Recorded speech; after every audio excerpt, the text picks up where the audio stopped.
परिणत बयस वृद्धा बापा माँ को पचारुनी पुओ जिला प्रशासन द्वारस्थ हेले वृद्धा बापा माँ।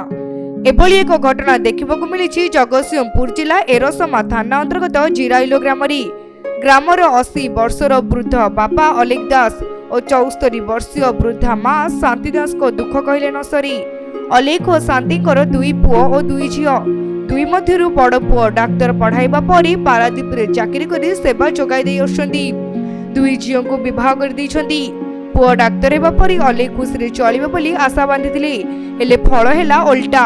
आसले हम वर्ष है एमती कड़ी कजा कर पाट मुंड कर खाले बाहर बाहर कहीकि नाते नहीं छाड़ी आईला कहले तो भाउज फोन करती चले गला बेल पचारा मुझे तो फोन करला ना तो आ 2 मास रही जानी थाना एफआईआर देली थाना वाला कहीं शुणिले झुआ घटी पड़ेली आज के 10 मास है से नाती जाकि फेर मुझे एरसमार थी मो पहाड़ी आनिक आईला दिने रहीनी ये झुआ कौन ताको कहला कि सी ताको कौन कुआ कहले मत तंटिया मारी बाहर कले सरपंच पुआ कहला ना इट रही पार तू बाहर मो भाई सामने कहले ना बाहर इट रही पार एवं कौ नहीं एरसमार थी आई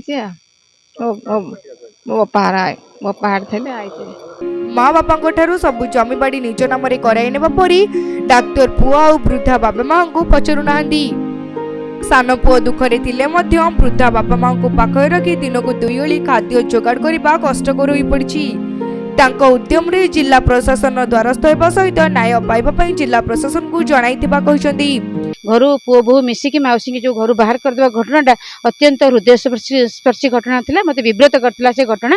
आज मो मौसा मौसी को धरिकी सब कलेक्टर सार को आसी भेटी और लीगल एड मैडम को भेटी न्याय प्राधिकरण सचिव मैडम भेटी आशा और भरोसा रखुची प्रत्येक दिन पुओ बोह पाखु अत्याचारित होता बापा माँ मैंने निश्चित भाव में न्याय पाइबे आमर प्रशासन तरफ ये जो गोटे व्याधि मु तो कहि बापा माँ टर्चर जो कर प्रत्येक दिन गोटे व्याधि भाव में परिणत होती ये व्याधिर मूलोत्पाटन हवा निहाती जरूरी। आउ बापा माँ 10 मास 10 दिन गर्भरे धरी जन्म करी पिला मानकु मनीष करी जदि आज 12 द्वार सुंडी पिंडा हेबे याठू दुखर घटना आउ किछि भी हेई न पारे।